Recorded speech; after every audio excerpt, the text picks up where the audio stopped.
Boa noite, queridos. Que a graça e a paz do nosso Senhor e Salvador Jesus Cristo continue sobre nossas vidas. Amém? Hoje estamos aqui juntos para cultuar ao Senhor e dessa vez de forma online, Nossa igreja vazia, decreto municipal que por conta da pandemia nos impede de cultuarmos juntos dentro do templo. Mas igreja do Senhor, estamos cada um na nossa casa e somos igreja de Cristo da mesma forma e não vamos deixar de cultuar juntos. Então eu quero convidar você a participar conosco desse culto de celebração ao Senhor, onde nós vamos ter esse momento de liturgia, e louvor e a exposição da palavra do Senhor através da vida do reverendo Silas. Texto para a gente começar esse culto de hoje, uma chamada de fato a adorarmos e nos alegrarmos na presença de Deus. Salmo 122 diz: alegrei-me quando me disseram, vamos à casa do Senhor. Pararam os nossos pés junto às tuas portas, ó Jerusalém, Jerusalém que estás construída como cidade compacta, para onde sobem as tribos do Senhor, como convém a Israel, para renderem graças ao nome do Senhor. Lá estão os tronos de justiça, os tronos da casa de Davi. Orai pela paz de Jerusalém. Sejam prósperos os que te amam. Reine paz dentro dos teus muros e prosperidades nos teus palácios. Por amor dos meus irmãos e amigos, eu peço, haja paz em ti. Por amor da casa do Senhor, nosso Deus, buscarei o teu bem. Interessante a gente olhar e ver, alegrei-me quando disseram vamos à casa do Senhor, e a gente não pode vir todos nós à casa do Senhor, ao templo, à igreja presbiteriana aqui da Vila Moraes, para cultuarmos juntos. Mas é tão interessante quando o salmista ele traz essa sensação de que a casa do Senhor está em Jerusalém, ou seja, está num lugar, numa cidade, onde ele diz que nós temos que orar e pedir para que haja paz e que de fato o Senhor seja sobre aquela cidade. No nosso caso também, esse culto agora à noite, eu quero convocar você a estarmos juntos com essa sensação de bom seria estarmos na casa do Senhor. Mas lembrando que temos que orar por nossa cidade, clamar por nossa cidade.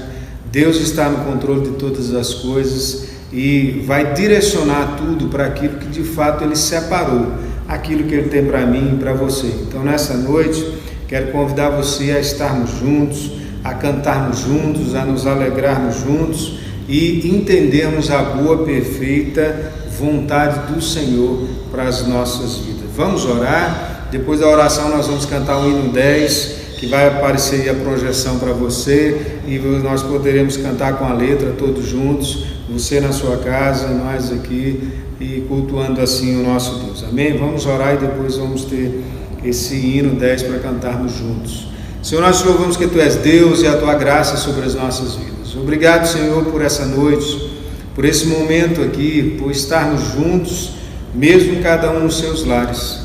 Seja sobre a Tua igreja, nos fortaleça, seja sobre a cidade, sobre Goiânia, seja sobre Goiás, sobre o Brasil, sobre o mundo, como o Senhor de fato é, tendo misericórdia, bondade e fazendo com que tudo isso passe o mais rápido possível para termos, Senhor, novamente nos nossos lábios, o poder dizer, nos alegramos ao estar na casa do Senhor. Seja sobre nós, nos abençoe durante esse culto, é o que nós pedimos em nome e para a glória do Teu Filho Jesus oramos. Amém, amém. Cantemos ao Senhor.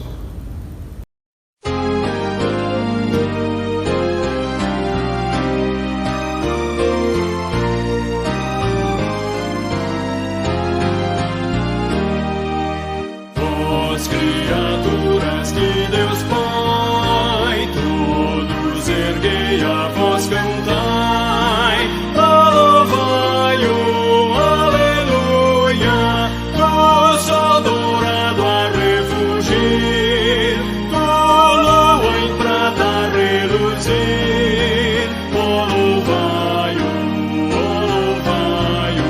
aleluia, aleluia, aleluia.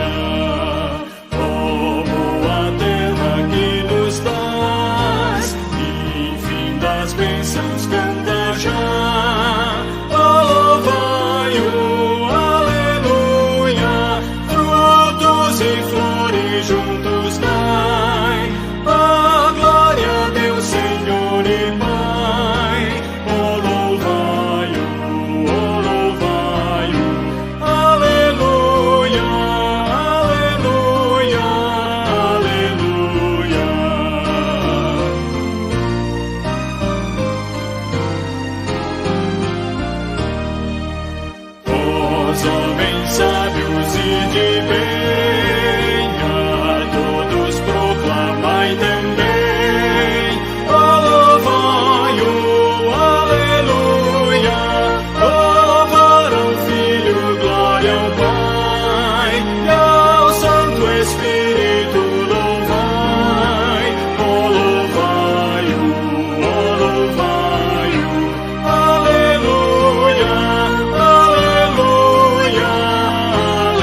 Amém.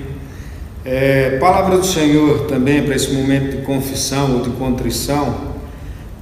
Salmo 51, salmo muito conhecido por todos nós, o salmo onde Davi, depois de ter sido admoestado ou chamado a atenção por Natã, ele de fato reconhece o seu pecado em seu adultério com Betseba e tudo que ele fez.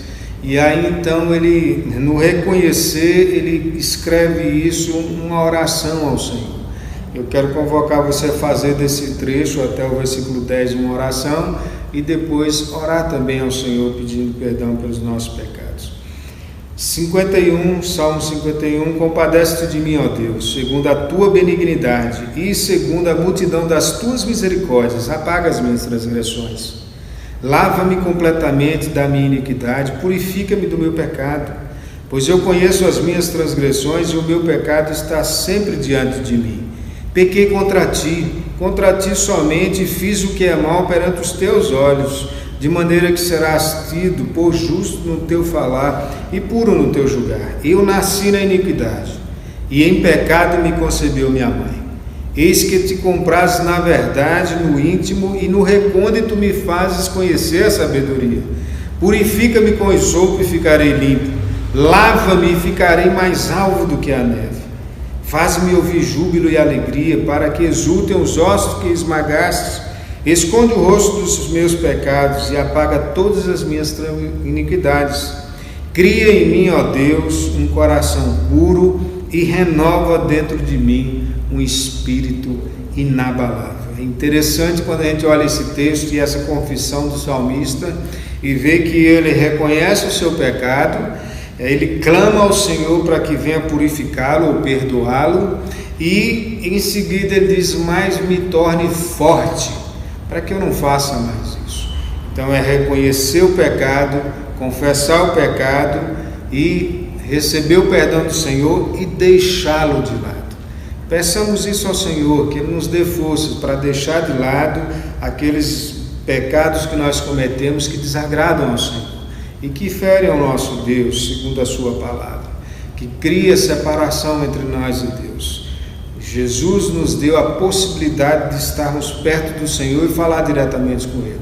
Então façamos isso, se coloque diante de Deus e ore ao Senhor, peça a Ele nesse momento por tua vida, confesse os teus pecados ao Senhor. Pai, nós queremos diante de Ti nos colocar mais uma vez, e dessa vez clamando ao Senhor perdão pelos nossos pecados, como igreja, pedindo ao Senhor que tenha misericórdia de nós, porque fazemos coisas que desagradam ao Senhor e deixamos de fazer coisas que também é a causa de desagradar ao Senhor. Seja sobre nós, venha nos perdoe, venha Deus nos purifica, mas venha criar em nós, Deus, um espírito inabalável para olhar para os erros e não simplesmente entristecer com eles, mas lutar para não cometê-los mais e andar brilhando mais e mais até ser dia perfeito na Tua presença. Faça isso conosco, em nome de Jesus oramos. Amém. Amém. Vamos cantar o hino 74 e aí depois nós seguimos um pouco mais. Cantemos ao Senhor.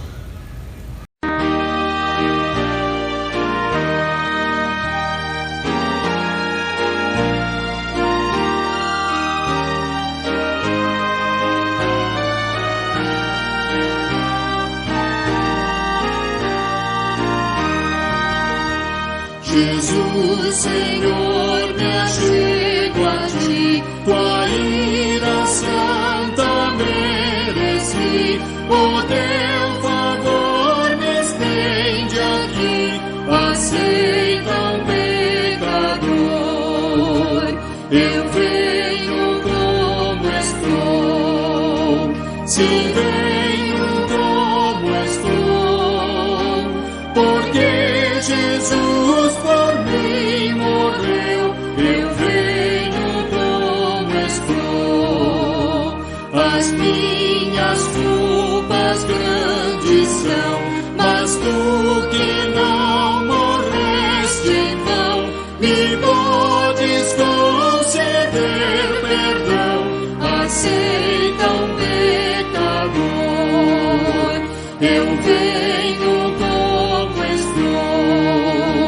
Sim, venho como estou, porque Jesus por mim morreu. Eu venho como estou.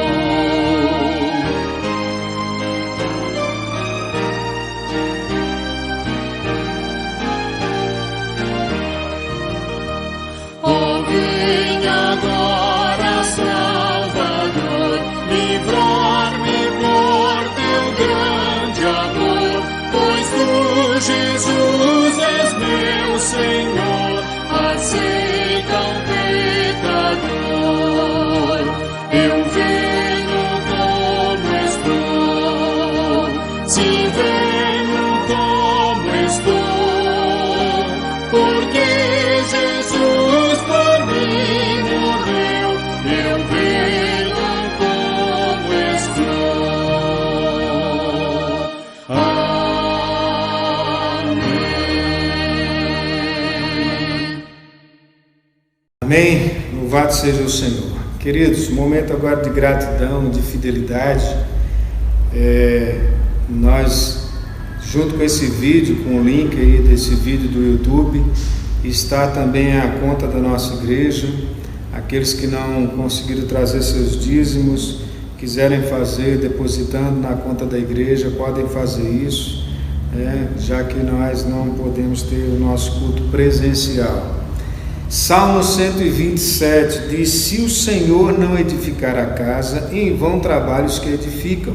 Se o Senhor não guardar a cidade, em vão vigia a sentinela. Inútil vos será levantar de madrugada e repousar à tarde, com o meu pão que penosamente granjeais. Aos seus amados ele o dá enquanto dorme.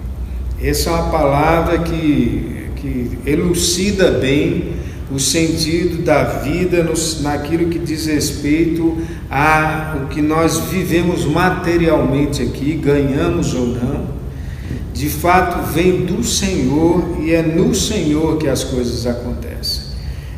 Se nós lutarmos o tanto que for, da forma que for, se fizermos o máximo para adquirir tudo de bom materialmente falando que essa vida tenha para nós, se não for o Senhor, as coisas não acontecem.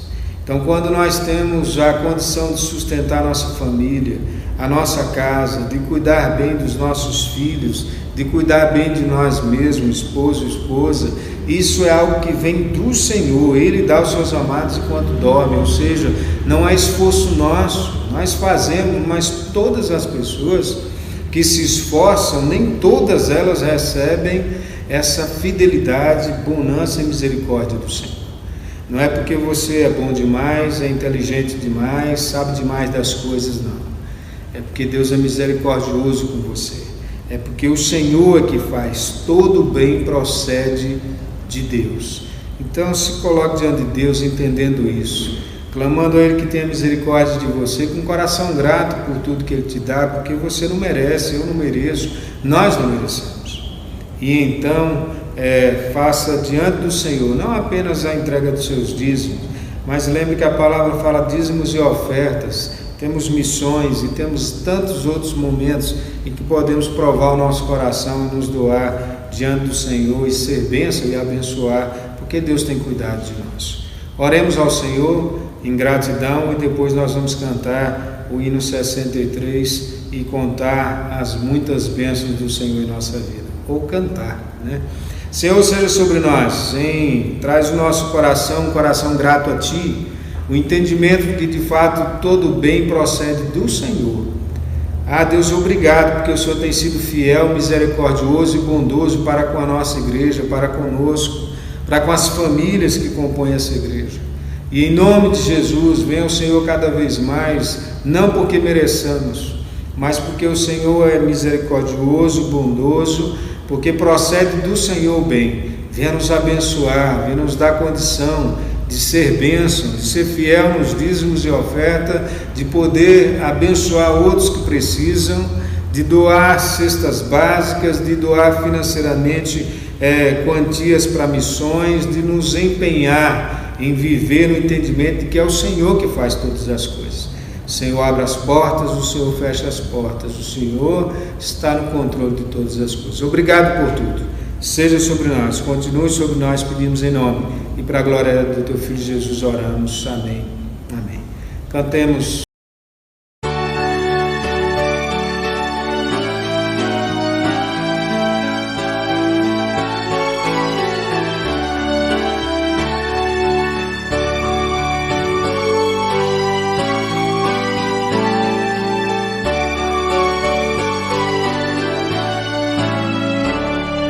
Se da vida as vagas procelosa são, se com desalento julgas tudo vão, contas muitas bênçãos, dize-as de uma vez, e verás surpreso quanto Deus já fez. Quantas bênçãos, dize quantas são, recebidas da divina mão, vem dizê-las todas de uma vez, e verás surpreso quanto Deus já fez. Tens acaso mágoas, triste é teu lidar, é a cruz pesada que tens de levar, contas muitas bênçãos, logo exultarás, e fortalecido tudo vencerás. Quantas bênçãos, dize quantas são, recebidas da divina mão, vem dizê-las todas de uma vez, e verás surpreso quanto Deus já fez. Quando vires outros com seu ouro e bens, lembra que tesouros prometidos tens. Nunca os bens da terra poderão comprar a mansão celeste que vais habitar. Quantas bênçãos, dize quantas são, recebidas da divina mão, vem dizê-las todas de uma vez, e verás surpreso quanto Deus já fez.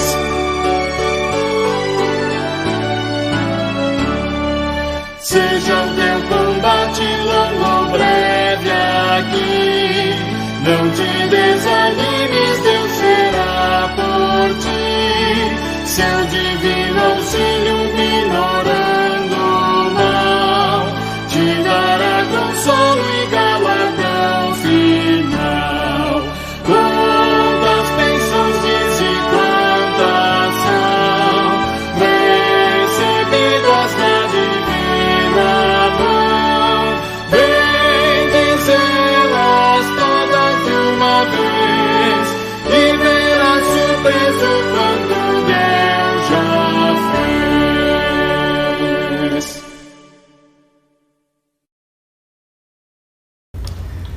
Amém? Agora nós teremos a ministração da palavra do Senhor, através do servo do Senhor, o reverendo Silas, que vai trazer a exposição da sua palavra para as nossas vidas. Se coloque diante de Deus, ore ao Senhor e peça a Ele que tenha misericórdia de nós e seja sobre nós, para que a gente possa, em nome de Jesus, nos próximos domingos estar juntos na casa do Senhor, aqui na Igreja Presbiteriana de Vila Moraes. Deus te abençoe. Vamos ouvir a exposição da palavra de Deus.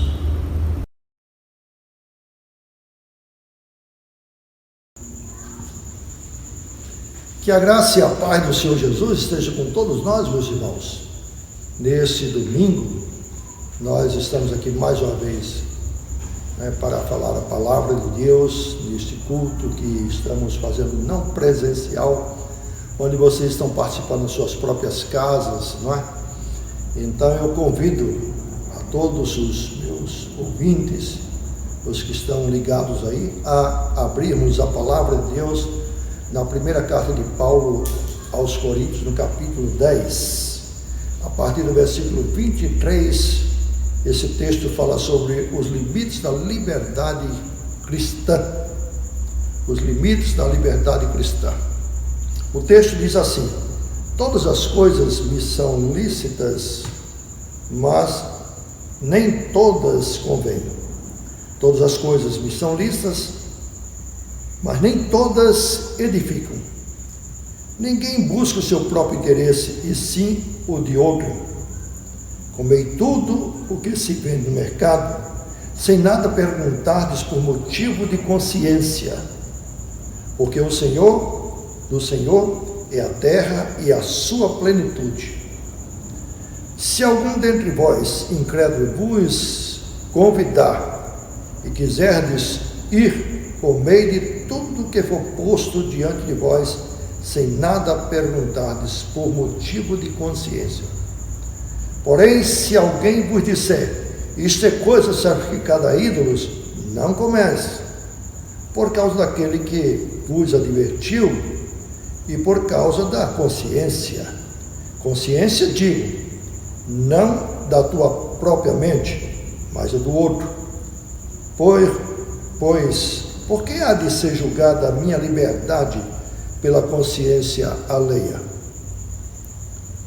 Por que hei de ser vituperado por causa daquilo que dou graças? Portanto, que comais, que bebais, ou façais outra coisa qualquer, fazei tudo para a glória de Deus. Não vos torneis causa de tropeço, nem tampouco para a igreja de Deus. Assim como também eu procuro em tudo ser agradável a todos, não buscando o meu próprio interesse, mas o de muitos, para que sejam salvos. Que Deus nos abençoe. Vamos orar. Senhor Deus, agradecemos esta feliz oportunidade de estarmos diante de Tua palavra. Senhor, fala aos nossos corações. Que o Teu Santo Espírito nos dê a inspiração, a instrução, e, sobretudo, o entendimento, o discernimento, para que possamos, ao ouvir a Tua palavra, ela possa penetrar nos nossos corações e produzir os frutos que forem do Teu agrado, e que tudo seja para a Tua glória e honra, para o Teu louvor. Pedimos isso no nome do Senhor Jesus Cristo. Amém. O nosso assunto sobre liberdade cristã e os limites dessa liberdade trazidos através desse texto bíblico é realmente muito oportuno, muito interessante. Veja, no cotidiano da vida, há uma pergunta muito comum. Se diz, o que eu posso fazer? O que eu não posso fazer? É comum também se dizer, a tua liberdade termina quando começa a minha, e vice-versa. Então, essa questão da liberdade é uma questão do cotidiano. A liberdade, inclusive, é uma das primeiras lições que aprendemos quando crianças. Porque a gente faz, quando criança, as coisas, muitas vezes olhando para os pais, e dependendo do olhar, a gente percebe, logo começa a aprender. Isso não deve, isso não pode, ou isso pode, ou isso não pode. Então essa palavra é uma das primeiras que as crianças aprendem. Isso não pode. E é assim que realmente nós fomos educados, né? Desde criança. Hoje mesmo estamos enfrentando o problema da liberdade devido às restrições que nos estão sendo impostas no culto. Eu estou falando hoje aqui online, ou seja, sendo gravado para vocês, exatamente porque não estamos tendo culto presencial. Isso por quê? Por causa de normas que nos estão sendo impostas, que dizem respeito à nossa liberdade, até mesmo liberdade de culto, imposta pelos governadores nesse tempo de pandemia. É razoável atender a esses apelos, a essas decisões. Nós devemos respeitar as autoridades, assim a Bíblia nos ensina. Porém, é razoável também estarmos preocupados com essas questões de concessões que fazemos, visto que essa liberdade de culto é uma liberdade garantida pela Constituição Federal, pela nossa Constituição republicana. Estamos numa democracia e não num Estado totalitário, reprimindo a liberdade de ir e de vir. Nós arrazoamos a circunstância da epidemia e devemos obedecer, naturalmente. Porém, devemos obedecer não cegamente, para que isto não venha acostumar, não venha nos acomodar com essas ingerências dentro da nossa liberdade religiosa. Os cristãos primitivos da época em que a carta do texto de 1 Coríntios foi escrito, foi um período em que a igreja enfrentou a primeira perseguição imperial. Inclusive o apóstolo Paulo foi uma das principais vítimas da perseguição de Nero, uma perseguição imperial. Ou seja, naquele tempo a igreja estava debaixo de um jugo de um governo totalitário, de um governo déspota, inclusive. Foi lá que o cristianismo cresceu ou nasceu e também desenvolveu. Então, desde o cristianismo primitivo até hoje, é muito comum se ouvir ou se praticar essas expressões: isso pode, isso não pode. Esse assunto esteve presente, portanto, na carta que Paulo escreveu aos Coríntios. E no caso, Paulo estava respondendo perguntas que lhe tinham sido feitas em uma carta, e ele está tentando elucidar as perguntas, dando algumas respostas à igreja de Corinto, dando resposta àquelas dúvidas, principalmente, que tinham sido levantadas na carta que Paulo recebeu, como a gente vê na Bíblia, que era uma carta vindo da família de Cloé. Mais ou menos assuntos como esse. Pode-se comer qualquer coisa? Pode-se comer tudo que vem no mercado? Por exemplo, no culto, a mulher precisa ou tem de usar e cobrir a sua cabeça com véu? No culto, temos a liberdade de falar o que queremos, de orar como queremos, à vontade, inclusive em línguas? Bom, todas essas questões e outras mais que eu não estou mencionando estão aqui presentes nessa missiva, nessa carta que Paulo recebeu, e ele está dando a resposta, não é? As pessoas diziam assim: bom, o Espírito Santo nos dá a liberdade do Espírito. Então, quando eu estou cultuando, eu tenho a liberdade no Espírito, como muitas pessoas interpretam, liberdade para fazer o que quiser durante o culto. Aí Paulo normatiza a essas questões, inclusive dando orientações sobre como deve se prestar um culto a Deus, um culto, da expressão que ele usou na carta aos Romanos, um culto racional, um culto ordeiro, e que tipo de língua devia se usar neste culto, não é? Bom, esta era a situação. Agora, pensemos bem, dentro do contexto da carta que Paulo escreve aos Coríntios, significa aos crentes, aos cristãos que moram na cidade de Corinto. Corinto era uma cidade poliglota, era uma cidade de várias culturas, muito sincretismo religioso também. Corinto era uma das grandes cidades do Império Romano, mas, no entanto, aquela civilização de Corinto era uma civilização pagã, também idólatra, e cheia de sexualidades e de promiscuidades. Daí, então, nasceu, naquela época ainda, o adjetivo corintiar. Corintiar significava praticar aquilo que os habitantes de Corinto praticavam. você está corintiando, né? Você está praticando o que o povo de Corinto pratica. A religião usual, ou seja, a religião comum na cidade, era uma religião pagã e também promíscua.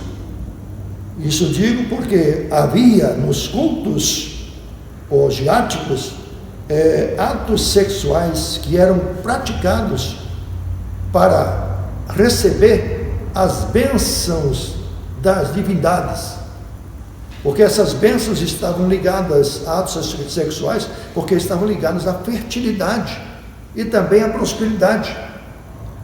Por isso que havia em Corinto, como também em muitas outras cidades adjacentes da época, as prostitutas cultuais, ou seja, não eram mulheres no sentido popular vagabundas, eram mulheres, entre aspas, piedosas, que se davam à prática do sexo como uma das formas também de fazer uma ligação com as divindades, de disseminar a ideia de prosperidade e de fertilidade, que inclusive estão associadas. Por isso, esse adjetivo corintiar era um adjetivo que se usava na época, não é? Aí daí as instruções que Paulo estabelece na carta, primeiramente na carta de 1 Coríntios, que estavam ligados às questões locais, culturais, onde Paulo, por exemplo, fala sobre o uso do véu para as mulheres, devido a presença cultural dessas religiões de mistérios, com as respectivas libertinagens. E também, por outro lado, havia a presença de muitos judeus em Corinto, fazendo e praticando uma religião bastante legalista, e particularmente esses judeus ou judaizantes gostavam de policiar o apóstolo Paulo e policiar também os neoconvertidos ao cristianismo. Eles policiavam porque eles queriam ver se as práticas, o modo vivendo daquela gente, era um modo que condizia com os preceitos da religião judaica. Esses eram policiais, como também os pagãos, tá? Porque todos eles olhavam para o cristão e queriam ver se havia alguma diferença, ou se o comportamento deles, de um certo modo, os afetava ou os agredia. Bom, então sobre esse assunto da liberdade cristã que Paulo resolveu não fazer uma lista, como era de se esperar. Paulo vai dar uma lista, isso pode, isso pode, isso pode, não, isso não pode, isso não pode, isso não pode. Era de se esperar que ele fizesse então um dossiê do que é permitido, do que é devido, do que não é. E Paulo então parece contrariar o pensamento comum daquela gente, porque Paulo não trabalha nessa direção de normas, de preceitos, de leis, dizendo o que pode e o que não pode. Por isso é que no início desse texto que eu li, o apóstolo Paulo diz assim: todas as coisas me são lícitas, porém nem todas convêm. Todas as coisas me são lícitas, mas eu não me deixarei dominar por nenhuma delas. Então vem a questão: o que é lícito que Paulo está falando? Lícito é algo que está de acordo, que não há proibição nas leis, não há proibição nos costumes, não há proibição na cultura. Coisas lícitas são coisas permitidas, que ninguém, ao praticá-la, sofre sanções ou reprimenda da sociedade ou do governo. Isso é que é lícito. Então Paulo diz: isso é lícito, isto é comum, isto é possível. Mas ele diz assim: contudo, nem todas as coisas edificam. Consequentemente, nem tudo convém. E ele chega até a dizer: todas as coisas, mesmo sendo lícitas, eu não me deixarei dominar por nenhuma delas. Então é assim que o apóstolo Paulo começa a tratar desse assunto do que pode, do que não pode, sobre a liberdade cristã. Ele, ao invés de fazer um dossiê do que pode, do que não pode, ele estabelece princípios e não regras. Princípios normativos do que deve normatizar. Por isso, no texto é muito falado sobre a consciência do cristão e a consciência também do pagão. A consciência do cristão e a consciência do outro. Então, por isso que Paulo disse assim: coma todas as coisas, sem perguntar de onde vem. Mas se alguém disser assim: ué, isso aí é carne sacrificada ao ídolo, aí você não come. Não por causa da sua consciência, mas para não escandalizar o outro, por causa da consciência do outro. Então isso mostra que dentro desse princípio, a minha liberdade, ou a nossa liberdade cristã, é de um certo modo tolhida, cesseada ou limitada pela consciência do outro. Mas isso não é uma coisa que é por obrigação, é por amor ao Evangelho e ao testemunho do Evangelho. Então, é assim que Paulo estabelece esses princípios. Pensando na história do protestantismo, quando foi inserido na cultura brasileira no século XIX, mais especificamente na segunda metade do século XIX, o protestantismo enfrentou no Brasil uma cultura já hermetizada, uma cultura engessada, que era a cultura católica romana. E esta, com o passar dos anos, havia sofrido também uma influência sincrética do sincretismo e também da miscigenação dos moradores oriundos da Europa, misturando com os ameríndios e também os africanos. Então, uma mistura de raças, miscigenação, e uma mistura também de crenças e crendices, sincretismo. Então, é assim que o protestantismo, ou nesse ambiente, que o protestantismo foi inserido no Brasil. No protestantismo, muitas práticas foram alinhadas e inseridas no sentido de praticar-se uma ética e uma religião normatizada pelo Novo Testamento, principalmente pelo Novo Testamento.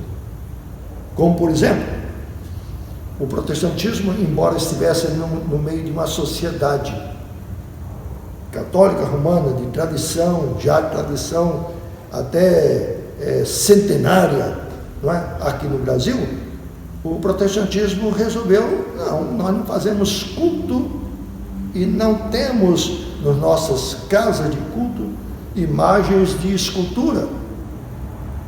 Nós não fazemos rezas, nem benzeções, nem romarias. Por outro lado, os protestantes brasileiros inseriram práticas de restrições de caráter ético e religioso. Para os humanistas, essas inserções que o protestantismo trouxe na prática religiosa, na praxe religiosa protestante, era comum no meio dos católicos, mas os protestantes fizeram essas restrições, como, por exemplo, não usar bebidas alcoólicas, não fumar ou praticar tabagismo, não é? Como, por exemplo,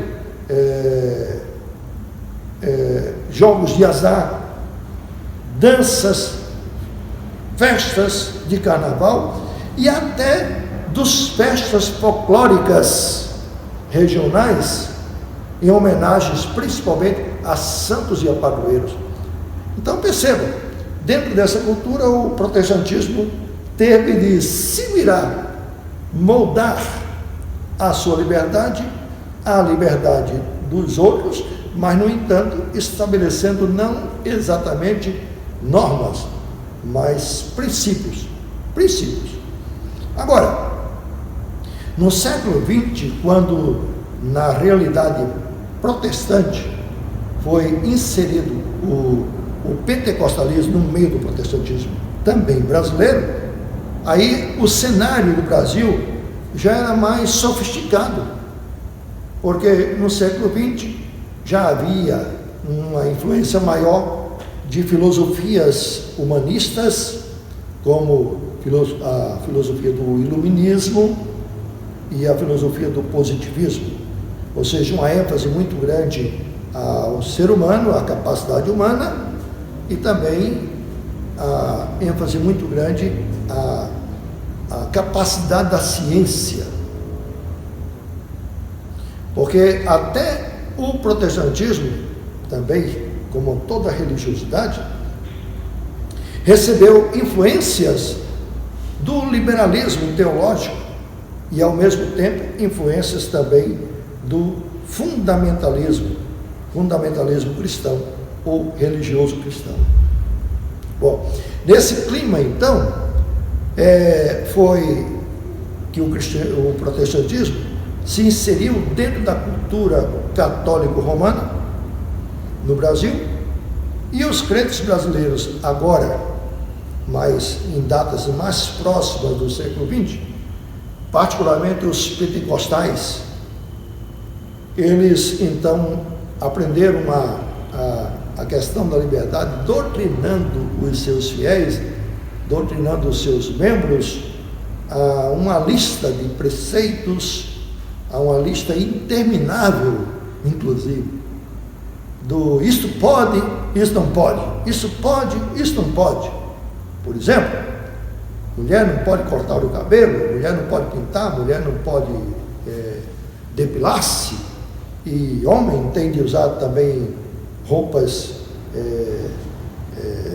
principalmente do culto, roupas mesmo que sejam contrárias ao momento climático, ao clima, tinham de usar roupas sérias, de preferência paletó, e as mulheres também roupas bem compridas, decorosas, porque havia muito esse tipo de preceitos, isso não pode, isso pode, isso pode, isso não pode. Foi assim que particularmente o pentecostalismo foi inserido dentro do protestantismo, trabalhando constantemente sobre a questão da liberdade cristã. Mas a gente observa que essa liberdade cristã estava muito mais presa a normas, a preceitos humanos, do que a princípios bíblicos. Então havia uma necessidade de que o apóstolo Paulo, como fez em Corinto, se estudar a palavra de Deus em Corinto, para a gente aprender quais são os princípios da liberdade cristã, não é? Como as igrejas de Corinto recebiam a instrução do apóstolo Paulo, como hoje nós não temos apóstolos, nem temos o apóstolo Paulo, ao mesmo tempo temos apóstolo e temos o apóstolo Paulo, como temos também o apóstolo Pedro e os demais apóstolos, porque temos as Sagradas Escrituras, não é? Temos as Sagradas Escrituras. E o homem que não obedece a palavra de Deus, não leva em consideração a palavra de Deus, ele diz, o próprio Paulo reconhece isso, a carta que os homens leem não é as Sagradas Escrituras, não são a palavra de Deus. A carta que os homens leem, sempre estão observando, é o modus vivendi e o modus operandi dos crentes. Então essa é a carta que eles conhecem. Então é nesse sentido que o apóstolo Paulo diz: vós sois a carta de Cristo. Cada cristão é uma carta viva, para que as pessoas leiam. Deve ter transparência, deve ter uma conduta condizente e correspondente ao Evangelho do nosso Senhor e Salvador Jesus Cristo. Bom, esse é um princípio, não é uma norma do ficar assim, mas a sociedade fica olhando para o cristão, olhando o pêndulo ético, para ver se ele está indo para um lado, está indo para o outro, e realmente, quando o cristão ele é absorvido pela cultura vigente, pela cultura da maioria, não é? Pela cultura que não obedece à palavra de Deus, e ele passa a fazer tudo aquilo que os outros fazem, Pode ser isso muito simpático, mas na expressão do próprio Jesus, isto é um sal que torna-se insípido, que não serve para nada, a não ser para ser pisado pelos homens. Então é uma espécie de desonrar o Evangelho e a própria igreja do Senhor Jesus Cristo, não é? Então, vejam que eu pelo menos ainda alcancei um tempo, desse tempo, em que eu, por ser, por exemplo, de uma igreja do protestantismo tradicional, do protestantismo histórico, como a igreja presbiteriana, muitas vezes era assediado ou era criticado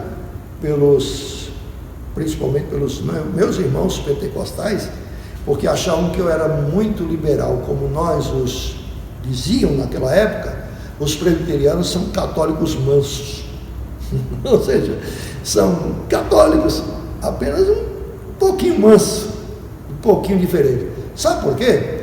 Na verdade, aquele tipo de religiosidade que foi plantado junto, particularmente com os pentecostais brasileiros, não é? De regras, não pode, isso, aquilo outro, tinha cada coisa esquisita. Uma vez eu li num boletim de uma igreja, não vou dizer o nome, nem tampouco a cidade, mas no boletim da igreja estava dizendo que as mulheres não deveriam vir à igreja com um vestido tantos centímetros acima do joelho. Aí a gente ficava perguntando, mas quem é que está lá com a régua medindo as pernas das irmãs para ver se está dentro ou não está dentro da norma para poder entrar na igreja? E essas coisas realmente esquisitas. Então, como o tipo de religiosidade dessa gente era muito presa a isto pode, isso não pode, crente não faz isso, crente não pode fazer isso, aquilo outro, então a gente diz assim, eles não eram crentão no sentido de crente grande, eram crente não, era a religião do crente não, porque era não pode. Bom, reger a nossa vida e a nossa ética cristã baseada em princípios e não em regras é reconhecer que existe a necessidade de discernir ou de distinguir o que são obras da carne e frutos do Espírito. Paulo, na carta aos Gálatas, no capítulo 5, deixa muito claro o fruto do Espírito é. Então ele menciona o que é o fruto do Espírito: amor, bondade, benignidade, longanimidade, não é? Enfim, e quais são as obras da carne? Não é? Dissensão, bebedeces e brigas e etc. Então o crente deve ter esse discernimento e regular sua liberdade cristã, não por regras do pode, não pode, mas por princípios dentro da sua consciência cristã, como Paulo menciona nesse texto que eu vos li. O fato é que o cristão está no mundo, e os crentes estão no mundo, a igreja de Jesus Cristo está no mundo, para ser o quê? Luz do mundo, sal da terra. Luz e sal.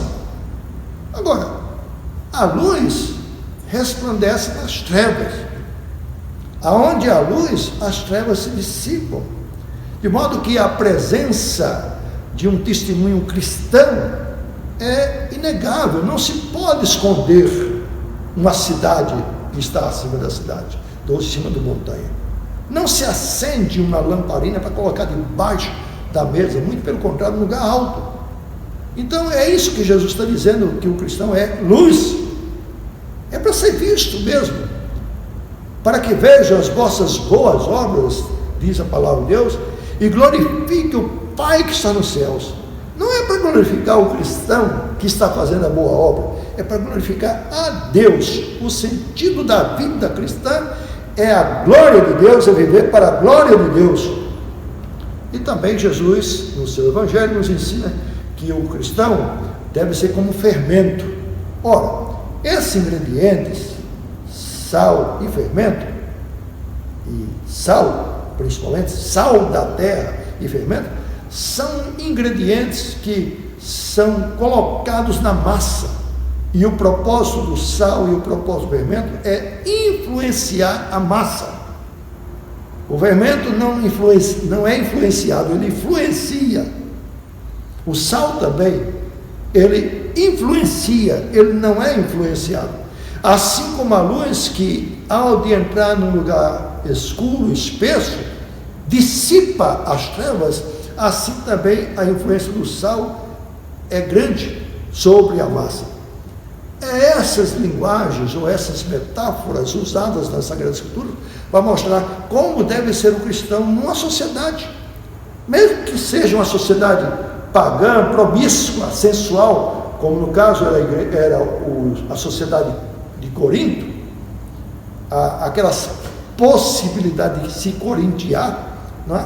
Existia, mas Paulo estabelece normas e princípios, ou melhor, normas não, princípios, para dizer assim, olha, isso é lícito, mas olha, não convém, é permitido, mas não é conveniente ao testemunho cristão, certo? Assim também, voltando a dizer, se o sal perde a sua capacidade de influenciar, ele fica insípido. E quando o sal é insípido, ou seja, não salga, para que serve? Disse Jesus, não serve para nada, a não ser para ser jogado fora e ser pisado pelos homens, ou seja, ser zombado, perdeu realmente a força. Tá? Por exemplo, eu já estou para concluir essa palavra e eu quero ler mais um texto da Bíblia, que é o de Efésios capítulo 2.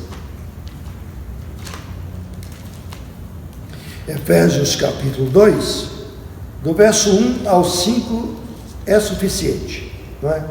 Efésios é uma carta de Paulo também, no capítulo 2, verso do 1 ao 5.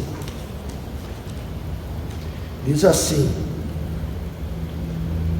Ele é Cristo, vos deu vida, estando vós mortos em vossos delitos e pecados, nos quais andastes outrora, segundo o curso deste mundo, e segundo o príncipe das potestades do ar, e do espírito que agora atua nos filhos da desobediência, entre os quais também todos nós andamos outrora, segundo as inclinações de nossa carne, fazendo a vontade da carne e dos pensamentos, e éramos por natureza filhos da ira, como também os demais.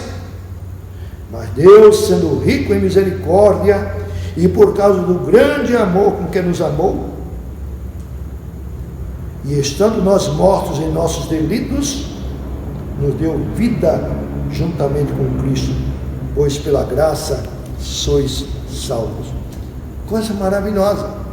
Então é uma coisa que a gente não pode realmente, pensando em princípios de liberdade, a gente não pode esquecer, é que muita gente, mas muita gente mesmo, no nosso redor, na nossa sociedade, vive de uma forma como nós vivíamos, segundo o curso desse mundo, segundo as potestades, segundo as inclinações da carne.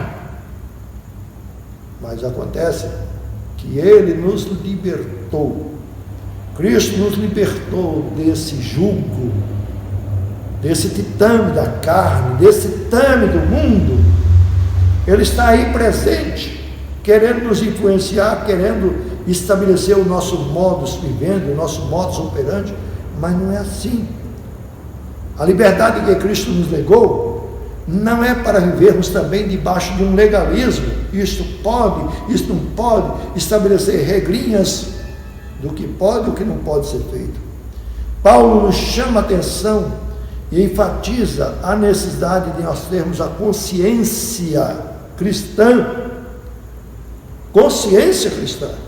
não a consciência cauterizada, não a consciência embotada, não a consciência subserviente à vontade dos homens, à vontade do mundo, mas uma consciência cristã, a mente de Cristo. E também Paulo nos chama a atenção não só da consciência, mas para observarmos também a consciência do próximo. Isso aí dói. Então eu vou regular minha vida de acordo com o pensamento do outro, principalmente do outro, se o outro for irmão em Cristo. Sim, meu irmão. Não busque o seu próprio interesse, está aí dentro desse texto que lemos de 1 Coríntios capítulo 10. Não busque o seu próprio interesse, também o interesse dos outros, principalmente. Então, por amor ao outro, por amor a Deus, sobretudo, você pode cessear sua liberdade, restringir sua liberdade, com coisas que não vão prejudicar, mas contanto que você não prejudique ao outro, não escandalize, não seja instrumento de escândalo para ninguém, seja aquele que traz a luz, que esclarece, e não aquele que repreende, aquele que é também repulsivo. Tenha cuidado. É isso aí a importância do princípio. Agora, veja como na prática isso se processa, já que estamos caminhando para o final dessa mensagem. Como essas coisas se processam, a questão da liberdade. Observe, se faço tudo que a minha natureza carnal deseja que eu faça, isso nada mais é do que uma escravidão.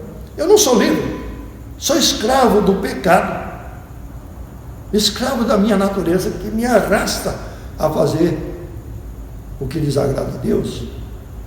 Outra observação: se faço ou não faço só porque eu estou sendo observado, estou sendo visto, então eu não vou fazer porque fulano está vendo, ou porque a igreja está vendo, ou porque os irmãos estão vendo, porque os outros estão vendo, por isso eu não faço. Eu também não estou sendo livre, eu estou sendo um religioso legalista e hipócrita. Observe. Agora veja, se eu faço o que faço, não é? E deixo de fazer coisas que me são lícitas e são permitidas, que seriam naturais, mas eu não as pratico, é diferente. Se eu não as pratico apenas com medo da repreensão, da reprimenda, da punição e das consequências, isso também não tem grande vantagem. Agora, se eu faço certas coisas, ainda que sejam lícitas, mas eu faço certas coisas e deixo de fazer coisas que, mesmo sendo lícitas, permitidas, mas eu não as faço por amar e querer agradar a Deus, querer fazer a sua vontade revelada nas Escrituras, fazer aquilo que glorifica a Deus, por isso eu não faço. Eu estou sendo livre. Mas está sendo livre? Sim, estou sendo livre. Estou sendo livre porque eu não estou fazendo o que os ditames da minha carne, da minha natureza, quer que eu faça. Eu estou sendo livre porque eu estou obedecendo e agradando a Deus. Eu estou sendo guiado pelo Espírito, não é? É motivado, capacitado pelo Espírito e não pela minha própria natureza. Eu não sou submisso à carne, à minha natureza, por medo de punição. Eu sou livre, embora eu possa fazer, não faço, porque eu desejo agradar a Deus, porque eu amo a Deus, e o amor a Deus me leva a alta consideração. O amor a Deus deve ser maior do que os apelos e os ditames da nossa natureza e carne, e também mais forte do que os assédios alheios, sejam esses assédios humanos ou mesmo demoníacos. Certo? É desse jeito. Finalmente, creio que amar a Deus deve ser acima de tudo e de todos, acima de qualquer coisa. Por exemplo, se o amor ao cônjuge me torna fiel e comprometido, a despeito das muitas oportunidades que apareceram e que aparecem, mas eu me mantenho fiel, Isso acontece devido à graça de Deus que nos sustenta, a graça de Deus que nos supre. E isso é uma resposta que a gente dá claramente à lealdade e ao amor de Deus, sobretudo a Deus. Quando a gente ama a Deus mais do que qualquer coisa, a gente não trai, não é tanto por causa da pessoa, é principalmente por causa de Deus. Então eu tenho, por exemplo, aqui a mencionar o exemplo de José, quando foi levado para o Egito e tornou-se um servo do governador do Egito. Ele se comportou de um modo extraordinário diante do assédio ferrenho que a esposa do seu chefe, que a esposa do seu patrão fazia diariamente. José pensava: ainda que eu saiba que ninguém venha saber ou ver, eu sei que Deus sabe e Deus vê. Não é uma questão de lealdade tanto ao meu patrão, é uma questão de lealdade a Deus, que diz que não devo fazer. Então veja, é uma liberdade motivada pelo amor. Por isso que a Bíblia diz que onde há amor, não há temor, porque o amor espanta, afugenta o medo. O amor de Deus é tão forte que nos chega a constranger, a envergonhar-nos. Tudo que diz respeito à nossa liberdade pessoal, social, aos nossos relacionamentos interpessoais, se o amor de Deus é levado em consideração, consequentemente, levamos em consideração a vontade de Deus.